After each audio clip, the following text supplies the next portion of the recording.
They say blood red corn grows on the prairie in Kansas and Osage County. Maybe it's all just a story, but it sounds real likely to me. See, back in the late 1800s, a family set up a store. They offered a bed to tired travelers, too weary to ride on no more. But then people started to notice the travelers just disappeared. Eventually they discovered it was just as the townfolk had feared. They say blood red corn grows on the prairie in Kansas and Osage County. I guess we'll remember forever how evil those benders could be.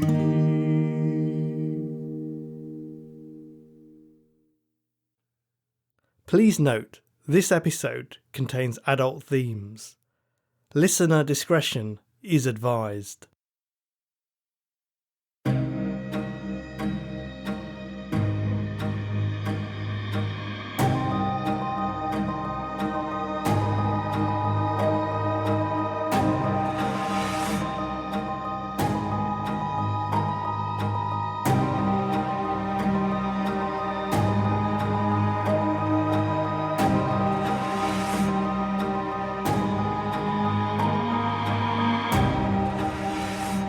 Hello and welcome to another episode of Prash's Murder Map.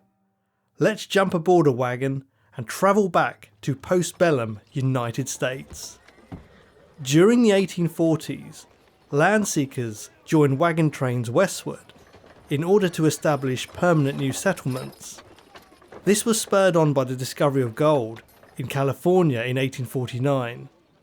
These gold seekers would usually follow the Mormon Trail, which had been carved out by members of the Church of Latter-day Saints when they travelled west to Utah. Hundreds of thousands of gold seekers flooded into California, seeking fame and fortune. In 1854, the Kansas-Nebraska Act was introduced to decide whether a state would be pro-slavery or free, based upon the people's vote, also known as popular sovereignty. In Kansas, when the time came to vote, settlers from the border state of Missouri flooded into Kansas to vote illegally. The pro-slavery faction won the election but were charged with fraud. Two opposing governments were created in Kansas which would wage war against each other, engendering blood and bullets. Soon, the state would become known as Bloody Kansas. The polarization of opinions on slavery would be fueled by debates in Congress and will ultimately lead to civil war. The years following the start of the Civil War provide us with the canvas on which our story will be painted. In 1862, the Homestead Act was passed, opening up millions of acres of western land to allow for settlement. It provided opportunities for white settlers, men or women, to claim 160 acres of land in exchange for a nominal fee, on the proviso that they lived and worked on the land for the first 5 years. The prerequisites for applying for land were that applicants had to be over 21 years of age and had not taken up arms against the Union Army. The Act brought in more migrants over the next 10 years, particularly from Europe. The influx of migrants aggravated the conflict with the Native Americans who were forced onto reservations to make way for the homesteaders. After the Civil War ended in 1865, the United States experienced a period of industrialization and urbanization. Transcontinental railroads were built, towns were created, migration increased westward, and the economic boom widened the disparity between rich and poor. At the end of the Civil War, the Osage Indians were moved from Labette County to Oklahoma in order to make the Kansas Territory available to the homesteaders. Homesteaders were a resilient type of settler who would build their homes from the native limestone or from the sod of the prairie itself, and would have to contend with difficult conditions. In springtime, they'd be faced with cyclones and heavy rain. In the summer months, prairie fires, sweltering heat and swarms of insects were common. In winter, it was bitterly cold. The southeastern region of Kansas is bisected by the Osage Trail, also known later as the Santa Fe Trail. This 1,200-mile trail ran from New Mexico to Missouri, passing through Kansas en route, and would be the major thoroughfare for travellers before the advent of the railroads, and also allowed cowboys to herd their longhorns. It was surrounded by towns such as Fort Scott, Cherryvale, and Independence.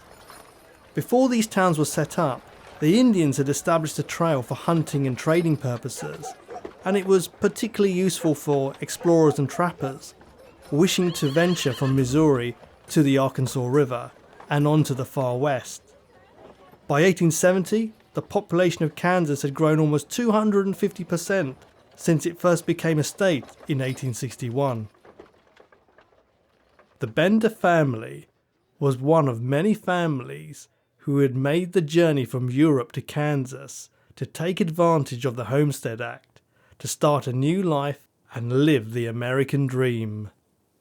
However, their version of the American dream was more like a nightmare, and would give a new, macabre definition to the phrase, bloody Kansas. In October 1870, 5 families moved into the Osage area, settling around 7 miles from where the city of Cherryvale would be established. One of these families were the Benders. Initially, John Bender Sr. arrived with his son, John Jr. John Bender Sr. was described as being about 60 years old, spoke very little English, and had a harsh German accent. He was burly looking, had a black beard and black bushy eyebrows, and looked like a man who had been living outdoors for most of his life. John Jr. was assumed to be his son. He was 27 years old, spoke English very well, and only had a slight German accent. He had the rather alarming habit of giggling or laughing aimlessly when in conversation with people, which led some to describe him as a half-wit. John Sr. purchased 160 acres of land, whereas his son bought a small parcel of land amounting to 60 acres. On the 160 acres of land, they built a cabin together measuring 16 by 24 feet, along with a well, an orchard, and a barn. The Bender women arrived in 1871. The matriarch, Elvira Bender, was referred to as Ma. She was about 50 years old, with brown hair and blue eyes, and was heavy-set and stout. She spoke very little English, and when she did, it was so acerbic, according to her neighbours, that they dubbed her She-Devil. It was originally believed that, like Pa, she too was from Germany, although there's no documented proof where they originated from or how they were related. The daughter's name was Kate, and she was 23 years old.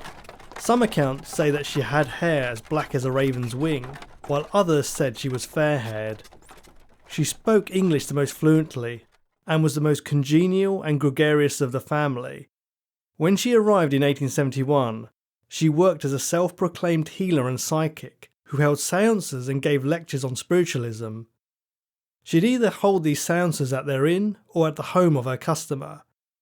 She described herself as a professor and alleged to have a connection with the spirits, whom she could ask about anything from a missing person to healing various ailments. The simple yet affable John Jr. and the vivacious and sociable Katie Bender attended the local church on Sundays and sang in the choir led by Township Officer Leroy Dick at the Harmony Grove Schoolhouse. Katie Bender was of an enterprising nature and nailed up posters on fence posts which read, Professor Miss Katie Bender can heal all sorts of diseases, can cure blindness, fits, deafness, and all such diseases, also deaf and dumbness. Residence 14 miles east of Independence, on the road from Independence to Osage Mission 1.5 miles southeast of Nora Head Station. This advert not only demonstrates her eccentricity and autonomy, but also her business acumen. This would have been quite an unusual trait for a young woman to exhibit at the time. Had this been the 1600s, she would very likely have been burnt at the stake as a witch. Spiritualism in the mid to late 19th century was very much a burgeoning movement and attracted intense curiosity from different classes of people across the globe. Despite the new family being involved in spiritualism, they were welcomed into the region and were probably seen as being a slightly strange yet benign group. When the women arrived to join the male benders, they split the cabin into two sections using a canvas sheet. The section behind the canvas was used as their personal living quarters, and the front was transformed into a general store, kitchen and dining area where weary travellers could stop off and buy dry goods such as crackers, tobacco, sardines, coffee, eat a meal prepared by Ma, and rest up for the night on a filthy straw mattress. They set up a table and chairs in front of the canvas partition. Despite sparse furnishings, one of the more intriguing aspects was the leather-handled trapdoor located near the dining table. Below the trapdoor was a cellar roughly 6 feet wide. Soon, people began to go missing. These were vast, uninhabited areas that travellers heading west would have to pass through, and it sometimes took a while for family members to get worried when they hadn't heard from their loved one confirming their safe arrival in whichever place they were heading to. But eventually a pattern started to emerge of people disappearing as they crossed Osage County. In May 1871, the body of a Mr. Jones was found in Drum Creek, southeast of the Bender cabin, in what would later become Montgomery County. He was a stonemason by trade, and had been carrying a large amount of cash on him to claim a tract of land. His skull had been crushed and his throat slashed. In February 1872, the region was hit by a blizzard, but when the snow thawed out, 2 more bodies were discovered in the Prairie near Oswego with similar injuries. Sadly, those bodies were never identified. By the autumn of 1872, people started to notice that many more travellers were vanishing from the Osage Trail. Ben Brown of Cedarvale disappeared while on business, along with his new wagon and team of horses. William McCrotty, who lived near the Osage Mission, went missing and was known to have been carrying about $2,000 at the time. Johnny Boyle, a young bachelor, carrying a similar amount of money, was also never heard from again. Henry Mackenzie, aged 29, a flamboyant free spirit and a cousin of Township Officer Leroy Dick, was also last seen near the town of Independence. He too was reported to have had a large sum of money on him. Rumours abounded that all these men must have met a grisly end, but at that point nobody knew how. What everyone did know was that it was a violent, desolate and lawless place, so some suggested that the travellers had been attacked by Native Americans or outlaws, or simply succumbed to disease. Soon people began avoiding the trail in fear of their lives. Vigilante groups, who believed strongly that these missing men must have been murdered, tried to seek out the perpetrators, but were unsuccessful. Folks started to take things even more seriously when George Loncher and his 8-year-old daughter left Independence, Kansas for Iowa, but never made it there. Loncher's wife had recently died, so he was taking his daughter to live with her grandparents. Launcher's former neighbour, Dr. William York, who had sold Launcher horses and a wagon to make the fateful trip, was alerted, and the team was found abandoned near Fort Scott, Kansas. In March of 1873, Dr. York set out to look for the missing pair, questioning homesteaders along the trail as he journeyed to Fort Scott. He identified the abandoned horses and wagon that were found as the ones he had sold to Launcher. While returning to Independence in Kansas to organise a larger search party, he made the mistake of stopping at the Bender Inn. Dr. York was sadly never seen alive again. It was with the murder of Dr. York that the Benders made an error by killing someone who was from a prominent family and whose disappearance would garner more attention.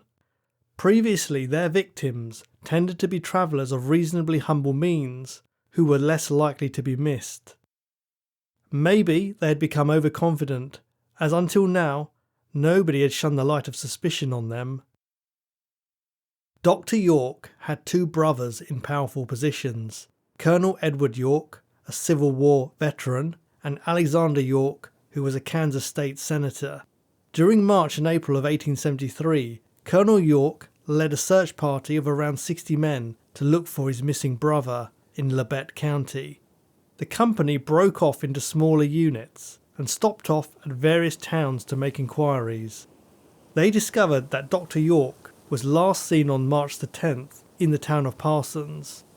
A storekeeper there, who had sold him a box of cigars, had recommended a convenient stopping point for him if he was tired: the Bender Inn. For a traveller going west from Parsons, the Bender Inn would be a logical rest area. Edward York took his small band over to the Benders' cabin and questioned them over the disappearance of his brother. They confirmed that he had stayed the night, but claimed he had left the next morning. The Benders put forward a theory that Dr. York may have been ambushed by Native Americans or had been attacked by bandits near Drum Creek, where Giggling John Jr. claimed to have been shot at in the past. Kate Bender even offered up her clairvoyant abilities to search for the missing doctor, probably in the hope of alleviating any suspicion against her. The York contingent were indeed suspicious of the Benders, but had no proof they were involved, seeing them as eccentric but probably harmless folk. Colonel York found more evidence against the Benders and returned in April with armed men. He confronted them about a woman who claimed to have fled the Bender Inn after Elvira threatened her with knives and pistols. Though Elvira initially pretended not to understand English, she gave herself away when she began shouting about how the woman was a witch and had cursed her. The Bender family asked the men to leave, but the damage was done. Colonel York's party now knew that there was more to the Benders than met the eye. Around the same time, neighbouring communities started to believe that someone from Osage County must be responsible for all the disappearances. The local township held a public meeting in the Harmony Grove schoolhouse to decide what to do. They discussed the 10 to 12 people who had vanished without a trace, and the community agreed to obtain search warrants for every property between Big Hill Creek and Drum Creek. Colonel York, John Bender Sr. and John Bender Jr. were all in attendance. When the meeting was over, the townsfolk left encouraged that something was finally going to be done about the mysterious disappearances. The Benders climbed into their wagon and headed home. After this, the weather took a turn for the worse, so the search was postponed for a few days. A neighbour, Mr. Toll, soon noticed a number of dead animals on the Bender property and others wandering around looking half-starved. When he investigated, he found the site abandoned. He told the township officer, Leroy Dick, who called in a search party to scour the property thoroughly. It was clear that the Benders had fled. There was a noxious stench in the air, which the party initially put down to flies and the heat, but when they opened the trapdoor in the floor, they were hit with even worse waves of the acrid smell. Some brave soul ventured into the cellar and discovered vast amounts of congealed blood. Horrified by their findings, the group lifted the cabin off its foundations and dug deep into the soil underneath, but found nothing. Inside the inn, they found several types of hammer and Pa Bender's German Bible.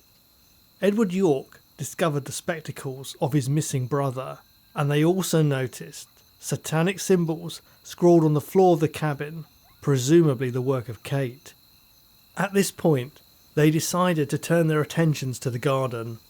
As they worked through the night, the scale of the Benders' depravity was laid bare atop the soil. The first body to be discovered was that of Dr. William York.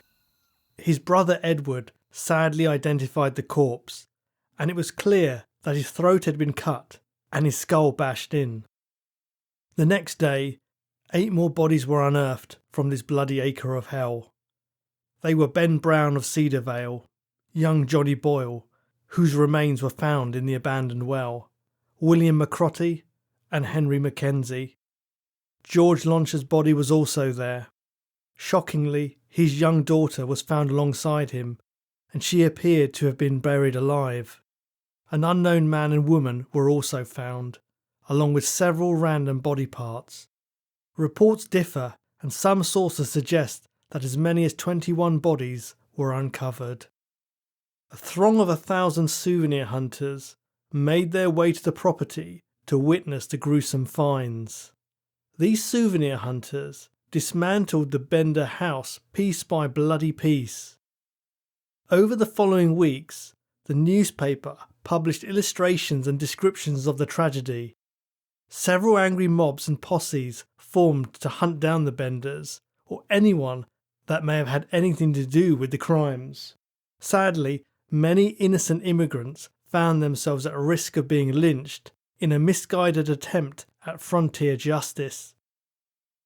Around this time, some travellers started coming forward with stories of the alarming behaviour they had experienced at the Bender Inn. One account was given by a Yankee called Pickering, who was invited to take the guest seat at the dining table, but left after observing the unappealing marks on the canvas. This rebuff resulted in a furious tirade from Kate Bender, and she chased him with a knife, but luckily he escaped unharmed.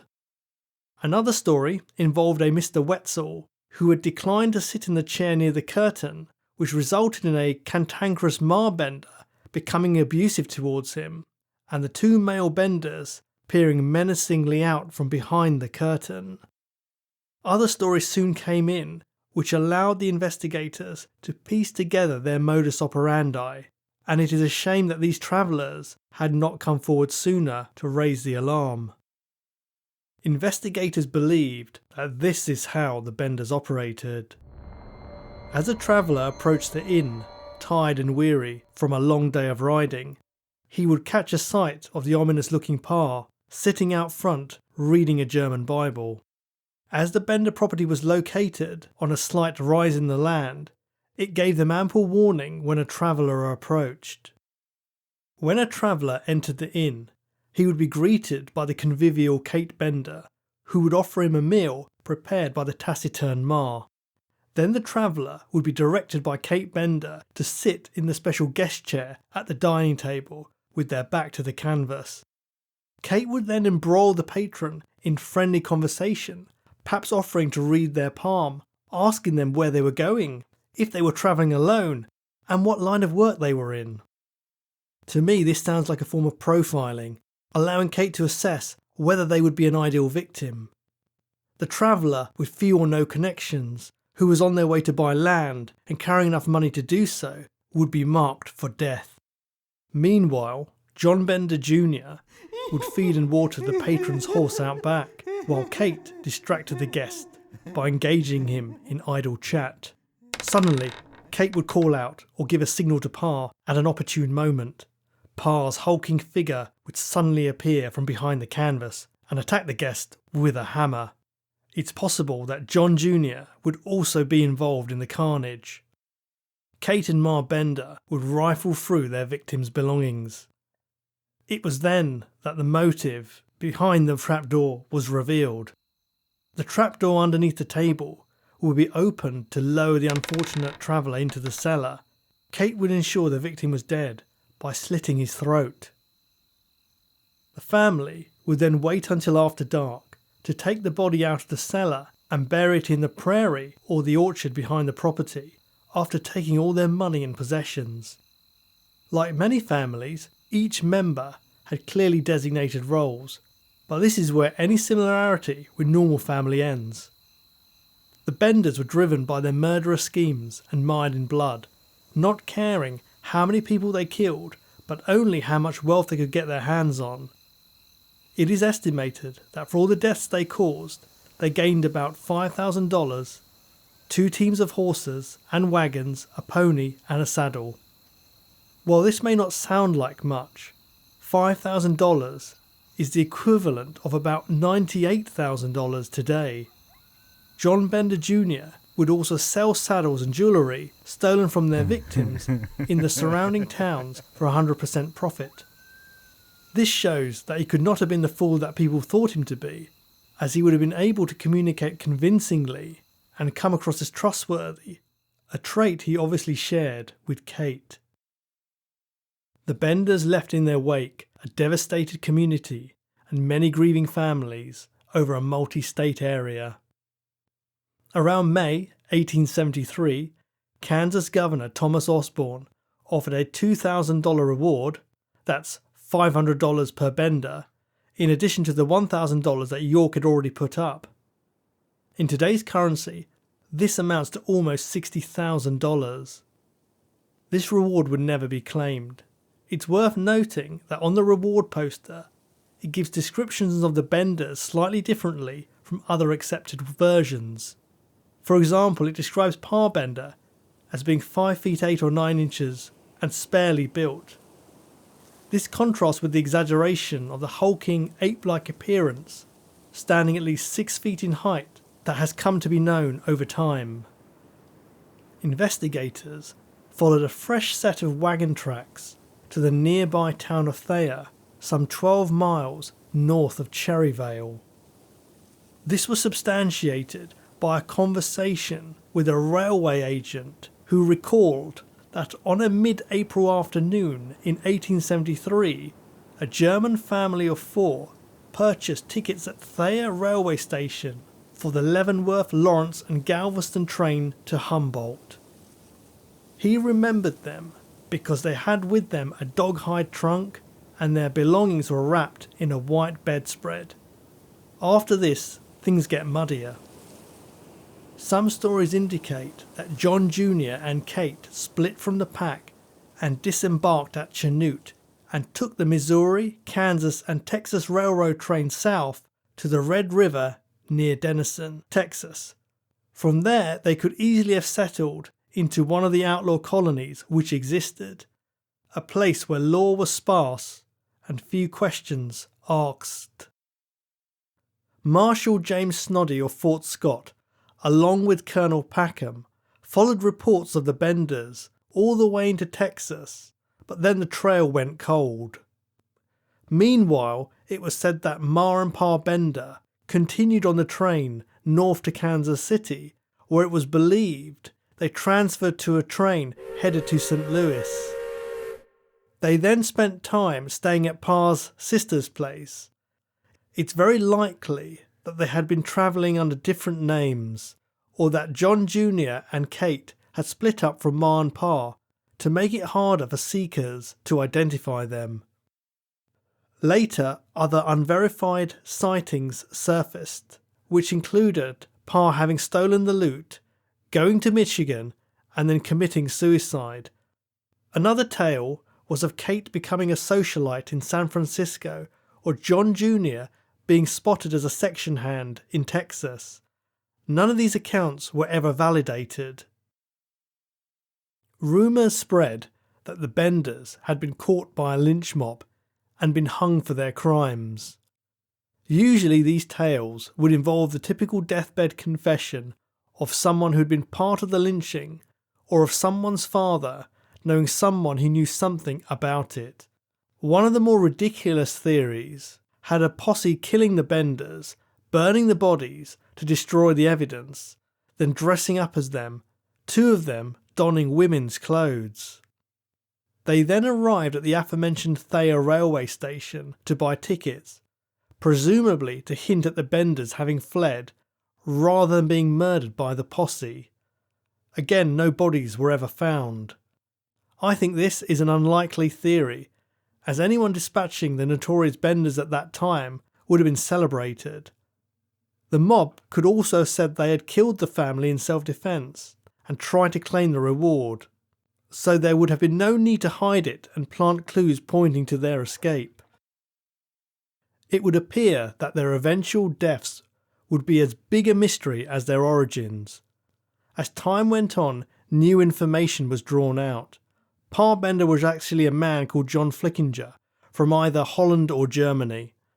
Though it was alleged he committed suicide in 1884 in Michigan, others believe that Ma and Kate murdered him for fleeing with their ill-gotten gains. Ma Bender was apparently born Elmira Mark in the Adirondacks, so it seems she wasn't from Germany at all. She only later became known as Elvira, and said she had 12 children, with Kate being her 5th child, who was actually born Eliza. It's alleged that Ma killed her husbands with a hammer, having reportedly married several times. John Jr. was found to be a man named John Gebhardt, so he probably wasn't related to the Benders at all. It's suggested that he was actually Kate's husband. I suspect the brother-sister ruse they presented was used to catch people off guard and allowed for Kate to more easily socialise with patrons and for John Jr. to play the simpleton. One detective who managed to follow Gebhardt's trail to the Texas and New Mexico border apparently found that the man known as John Jr. had died of apoplexy. It's quite unusual for a whole family to systematically commit murders together, but there are other cases I know of. In a ghastly precursor to the Benders, Dan and Polly Kimbrell owned a farm in Rochelle, Louisiana, and would lure travellers there between 1866 and 1870 and murder them. Their children assisted them when they grew older by seeking out travellers who had property worth stealing. The clan grew in size and later took on the moniker of the Night Riders of Harrisonburg Road. The Kelly family, originally from Pennsylvania, moved to Kansas about 10 years after the Benders, and strangely echoed their butchery by murdering 11 wealthy travellers in an identical way to the Benders, using a trapdoor and distraction technique. They were caught by vigilantes and hung for their crimes. There was some suggestion at the time that the Kelly family were in fact the Benders themselves, but the ages didn't match, and I think the Benders would have been keen to travel as far from the scene of their crime as possible to avoid being caught. It's likely that the Kellys read about the exploits of their murderous predecessors and copied their modus operandi. Another horrific story is that of the Sawney Bean clan, operating in Scotland in the 16th century. They are said to have killed as many as 5,000 people and cannibalised them, but the veracity of this story is unproven. The mystery of the Benders' fate prevailed well into the 20th century and is considered one of the greatest puzzles of the Old West, and there is a local legend which says the blood-red corn grows on the land that they once occupied. Unfortunately, after nearly 150 years, we will probably never learn the truth of what became of them, but what we do know for sure is that they murdered at least 12 victims. Today, nothing remains of the Bender property except the memory of the carnage they unleashed upon unsuspecting travellers who were trying to eke out a new life in the western United States.